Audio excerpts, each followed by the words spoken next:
Bonjour Monseigneur Laurentin, pouvez-vous nous raconter comment s'est passée la Pentecôte s'il vous plaît? Bien, les apôtres étaient là depuis 10 jours. Selon la promesse du Christ, ils attendaient celui qu'il leur avait envoyé. Et voici que soudain, c'est tout un ébranlement qui se fait dans la maison. Et aussitôt, un globe lumineux apparaît et se divise en langues de feu qui viennent sur chacun des 12 apôtres et puis des 120 disciples.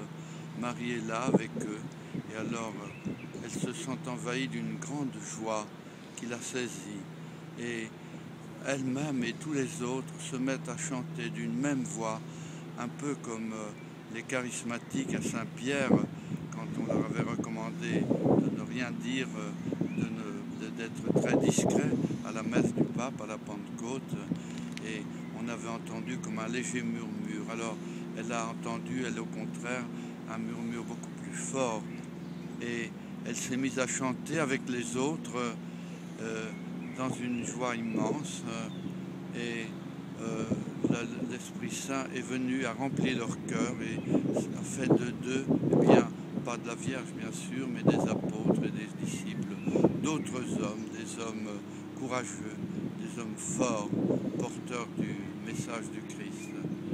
Et c'est alors que Pierre s'est retourné vers la foule. Il a eu le courage de sortir, alors qu'avant, eh bien, il s'était resté un peu enfermé par crainte des Juifs. Il n'avait plus peur, il sort et il parle aux apôtres. Et à la fin de ces paroles,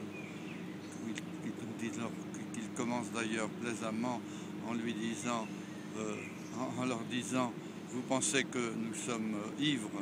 En fait, nous n'avons que l'Esprit Saint et c'est lui qui nous donne cette joie pour annoncer maintenant le Christ. Et ils annoncent le Christ et ce sont les 3000 premiers baptêmes de la Pentecôte. Merci Monseigneur.